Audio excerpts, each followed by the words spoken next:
Bangladesh premier league বিপিএলকে সামনে রেখে ফের শুরু হয়েছে উত্তাপ। এবারের আসর নিয়ে বিসিবি বেশ জোরে সোরে কাজ শুরু করলেও আলোচনার কেন্দ্রবিন্দুতে রয়েছেন একজনই, তিনি হলেন তামিম ইকবাল। জাতীয় দলের সাবেক অধিনায়ক 2 আসরের শিরোপাজয়ী তামিমের বিপিএল খেলা নিয়ে এখন চলছে জল্পনা কল্পনা। তার ফিরে আসা নিয়ে আশায় থাকলেও বাস্তবতা বলছে অন্য কথা।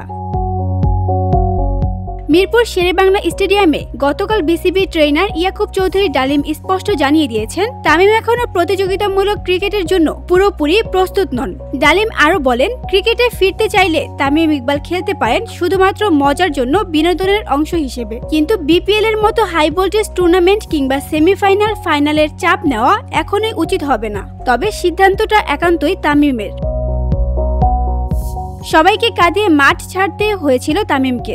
ডিপিএল এর সময় বিকেএসপিতে এক ম্যাচ চলাকালীন হঠাৎ অসুস্থ হয়ে পড়েন তামিম। তাৎক্ষণিক সিপিআর দিয়ে তাকে বাঁচিয়ে তোলেন ইয়াকুব চৌধুরী ডালিম। মৃত্যুর মুখ থেকে ফেরা তামিম এখন শারীরিকভাবে স্থিতিশীল, তবে প্রতিযোগিতামূলক ক্রিকেটে ফেরা তা একেবারেই হুট করেই সম্ভব নয়। বসুন্ধরা, উত্তরা, বনশ্রী, কুড়িল ও বাড্ডা সহ রাজধানীর বিভিন্ন স্থানে অভিজাত ও অত্যাধুনিক মানের ফ্ল্যাট কেনার এক নির্ভরযোগ্য প্রতিষ্ঠান প্লেজেন্ট প্রপার্টিজ লিমিটেড। তাই আপনার স্বপ্নের আবাসনের জন্য আজই যোগাযোগ করুন। Pleasant properties limited, where destiny matches eventually।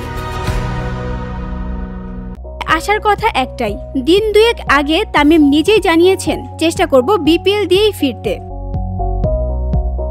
VOD Bangla news desk.